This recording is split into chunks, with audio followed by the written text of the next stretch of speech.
नमस्कार विद्यार्थी मित्रांनो, आपण येथे पाहणार आहोत इंटरनॅशनल मॉनिटरी सिस्टम आणि त्याचा इतिहास.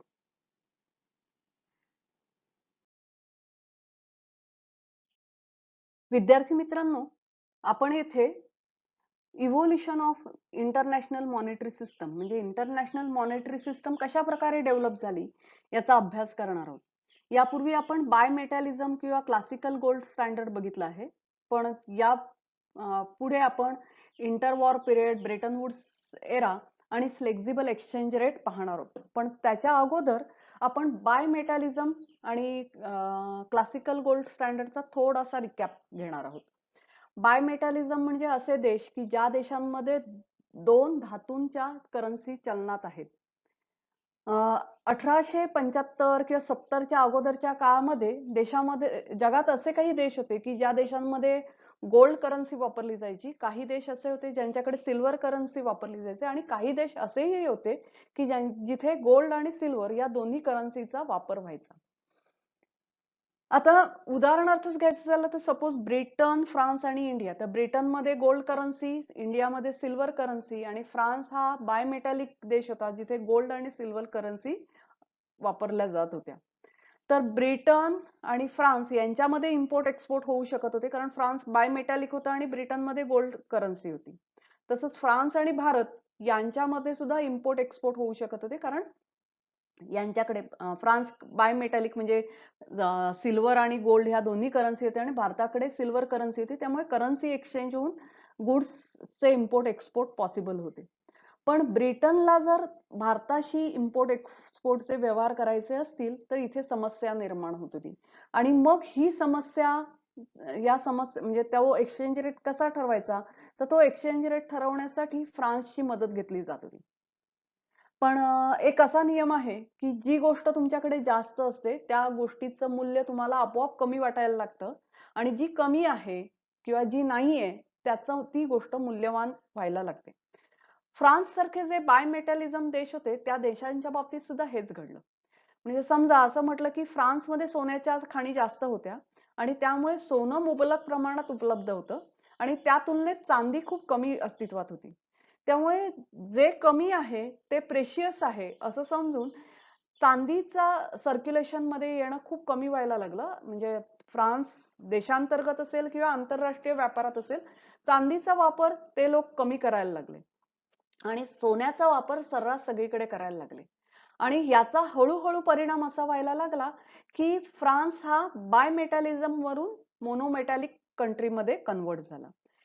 सेम हॅपन इन म्हणजे ही अशीच गोष्ट जगामधले इतर जे देश होते जे बायमेटॅलिझम होते ते मोनोमेटॅलिक झाले आणि जगामध्ये 1875च्या नंतरच्या कालावधीत क्लासिकल गोल्ड स्टँडर्ड अस्तित्वात आलं. आता क्लासिकल गोल्ड स्टँडर्ड याचा अर्थ असा की इम्पोर्ट एक्सपोर्ट करण्यासाठी करन्सी जी होती ती सोन्याची करन्सी देण्यात यायला लागली. म्हणजे सोनं देणं घेणं सुरू झालं. म्हणजे एक्सपोर्ट केलं तर सोनं यायचं, इम्पोर्ट केलं तर सोनं द्यावं लागायचं. हे जे क्लासिकल गोल्ड स्टँडर्ड होतं त्याचे सुद्धा काही 3 नियम होते की टू वे कन्व्हर्टिबिलिटी, म्हणजे करन्सी दिली तर सोनं मिळेल किंवा सोनं दिलं तर करन्सी मिळेल. त्याच्यानंतर फिक्स एक्सचेंज रेट होता त्याच्यानंतर इम्पोर्ट एक्सपोर्ट ऑफ गोल्ड हे फ्री इम्पोर्ट एक्सपोर्ट होतं. पण हा क्लासिकल गोल्ड स्टँडर्ड सुद्धा कोलॅप्स झाला. आपण पुढे पाहणार आहोत व्हॉट हॅपन नेक्स्ट.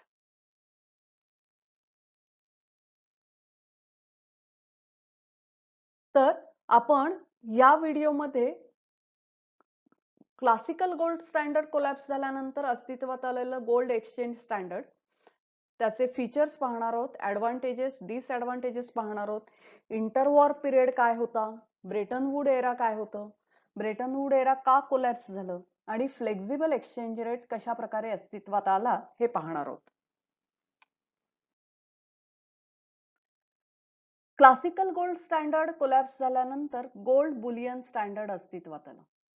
म्हणजे सपोज इंडियन रुपीमध्ये 1 ग्रॅम सोन्याची किंमत 1000 रुपये आहे आणि युएसए मध्ये 1 ग्रॅम सोन्याची किंमत $20 आहे.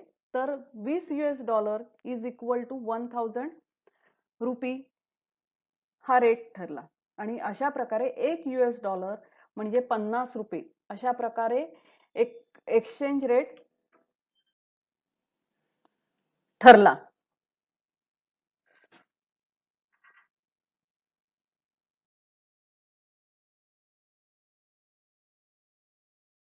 आपण इथे features of gold standard system पाहणार आहोत. तर एकतर सेंट्रल बँक अस्तित्वात आल्या. त्या सेंट्रल बँकांना करन्सी नोट्स इश्यू करण्याचा, प्रिंट करण्याचा अधिकार आला. जेवढा सोन्याचा साठा आहे तेवढ्याच करन्सी ते इश्यू करत होते. द एक्सचेंज रेट हा या ठिकाणी सुद्धा फिक्स होता आणि इरिव्होकेबल गॅरंटी याचा अर्थ असा की करन्सी दिली की तेवढ्या त्या करन्सीच्या मूल्याचं सोनं सेंट्रल बँकेंनी देणं अपेक्षित होतं आणि तसंच सपोज सोनं दिलं तर त्याच्या बदल्यात करन्सी देणं हे अपेक्षित होतं. आणि अशा प्रकारे सोनं आणि मनी सप्लाय मध्ये 1 to 1 करस्पॉन्डन्स होतं.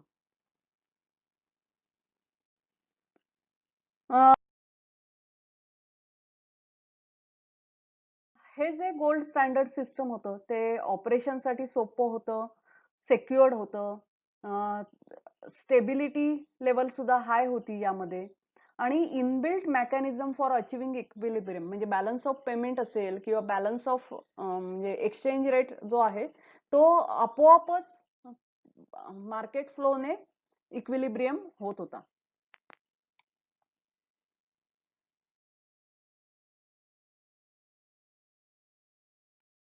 Disadvantages of gold standard.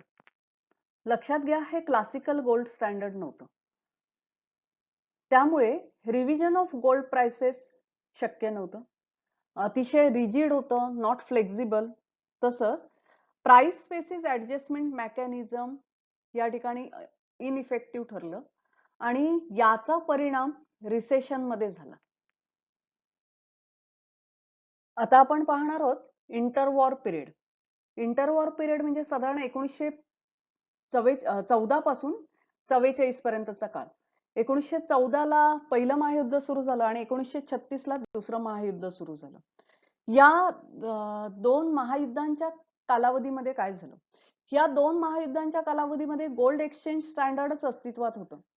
पण ते क्लासिकल गोल्ड स्टँडर्ड नव्हतं. तर क्लासिकल गोल्ड स्टँडर्ड मध्ये काय म्हटलं होतं की इफ सपोज म्हणजे एखादा देश एक्सपोर्ट करतोय तर त्या एक्सपोर्टच्या बदल्यात त्यांना सोनं मिळत होतं आणि हे जे सोनं आहे त्या सोन्याच्या किमती एवढी करन्सी छापण्याचा त्यांना अधिकार होता. त्यामुळे ती करन्सी पुन्हा सर्क्युलेशन मध्ये यायची. करन्सी जास्त प्रमाणात अस्तित्वात आल्यानंतर साहजिकच करन्सीची व्हॅल्यू कमी व्हायची. व्हॅल्यू कमी झाल्यानंतर म्हणजे असे त्याचे एक वेगवेगळे इफेक्ट होत होते. पण इंटरवॉर पिरियड मध्ये प्रत्येक देशाला सोन्याचा साठा वाढवण्याची गरज निर्माण झाली. कारण त्यांना स्वतःचे डे टू डे खर्च असतील, युद्धाचे खर्च असतील, याच्यासाठी जास्त सोन्याचा साठा असणं आवश्यक होतं. आणि त्यामुळे माल एक्सपोर्ट केल्यानंतर आलेलं जे गोल्ड होतं त्या गोल्डचं कन्व्हर्जन ते करन्सीमध्ये करत नव्हते. याला स्टरलायझेशन ऑफ गोल्ड असं म्हणतात. आणि प्रत्येक देशाने हे केल्यामुळे दुसऱ्या महायुद्धाचा शेवट होईपर्यंत ही जी सिस्टम होती ती पूर्ण कोलॅप्स झाली. ब्रिटनने तर जाहीरच केलं की आमची करन्सी कन्व्हर्टिबल नाही म्हणून.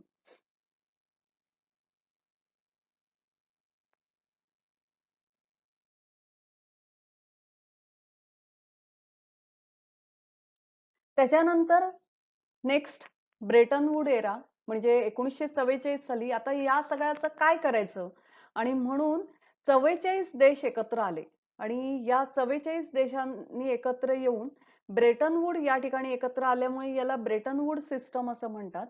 या ब्रेटन वूड सिस्टम मध्ये दोन आंतरराष्ट्रीय संस्था अस्तित्वात आल्या. एक इंटरनॅशनल मॉनिटरी फंड आणि International Bank for Reconstruction and Development. ही जी IMF अस्तित्वात आली तर ती बॅलन्स ऑफ पेमेंट मध्ये जे काही डिसइक्विलिब्रियम असतं त्या डिसइक्विलिब्रियम साठी मदत करण्यासाठी म्हणून IMF अस्तित्वात आली.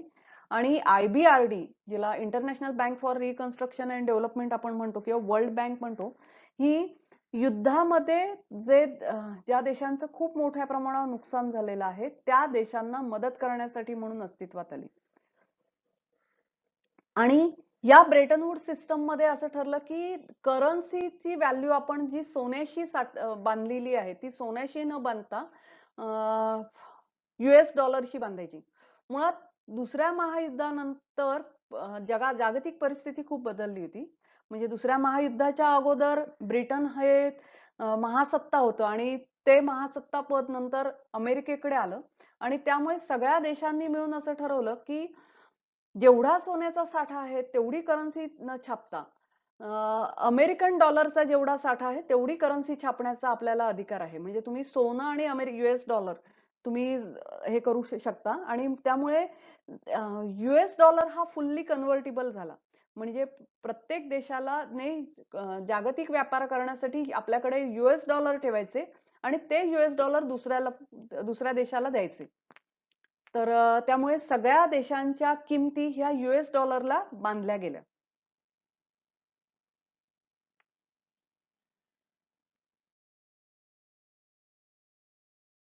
अर्थात ब्रेटन वूड्स सिस्टम जे आहे ते सुद्धा कोलॅप्स झालं.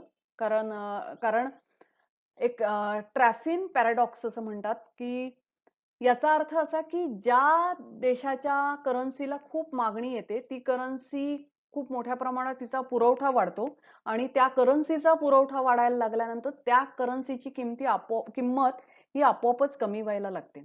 जसं की मी मगाशीच सांगितलं की US डॉलर फक्त फुल्ली कन्व्हर्टिबल होता. आंतरराष्ट्रीय व्यापार करण्यासाठी तुम्हाला US डॉलरच लागत होता, बाकी कोणतीच करन्सी कन्व्हर्टिबल नव्हती आणि त्यामुळे प्रत्येक देशाला इम्पोर्ट एक्सपोर्टसाठी US डॉलर घ्यावा लागत होता. साहजिकच जगात US डॉलरची खूप मोठ्या प्रमाणावर मागणी वाढली. याचा परिणाम USA ने मोठ्या प्रमाणावर डॉलर छापायला सुरुवात केली आणि अर्थात जेवढा सोन्याचा साठा आहे तेवढा डॉलर, कारण का त्या डॉलरची सुद्धा एक सोन्याच्या साठ्याशी संबंधित किंमत ठरलेली होती. म्हणजे 1 औंस बरोबर $35. याचा अर्थ असा की जगातल्या कोणी जर डॉलर आणून USA कडे दिला तर USA च्या सेंट्रल बँकला 1 औंस सोनं देणं ते बांधील होते. पण हे नंतरच्या काळात जेवढा साठा आहे त्याच्यापेक्षा अधिक करन्सी छापायला लागले आणि त्यामुळे त्या करन्सीचं मूल्य आपोआप कमी व्हायला लागलं आणि नंतर एक परिस्थिती अशी निर्माण झाली की मुळात सातत्याने सगळ्या देशांना US डॉलर हवे होते आणि त्यामुळे USA मध्ये सतत deficit of balance of payment दिसायला लागलं आणि हे सतत deficit of balance of payment हे त्या देशाच्या आर्थिक परिस्थितीनुसार चांगलं नव्हतं. आणि दुसरं म्हणजे US डॉलरच्या बदल्यात 1 औंस सोनं, 35 US डॉलरच्या बदल्यात 1 औंस सोनं देणं हे जास्त कायम देणं हे काही त्या देशाला शक्य होणार नव्हतं आणि म्हणून त्या काळात त्या देशाचे प्रेसिडेंट होते निक्सन.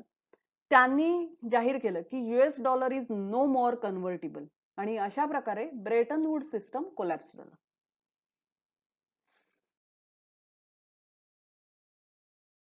आणि ब्रेटन वूड सिस्टम कोलॅप्स झाल्यानंतर 1976 मध्ये जमैका या ठिकाणी पुन्हा हे सगळे देश एकत्र जमले आणि मग त्यांनी त्यावेळेला ठरवलं की हा जो फिक्स एक्सचेंज रेट ठरवणं हे आणि तो कायम मेंटेन करणं हे सगळ्या देशांना पॉसिबल नाहीये आणि तिथून मग असं ठरलं गेलं की एक्सचेंज रेट हे डिमांड फॉर म्हणजे मार्केट ठरवणार एक्सचेंज रेट म्हणजे डिमांड आणि सप्लाय याच्यावर अवलंबून असतील आणि सरकार जर खूपच एक्सचेंज रेट मध्ये व्होलॅटिलिटी होत असेल तर सरकारला त्यामध्ये इंटरव्हेन्शन करण्याचा अधिकार आहे.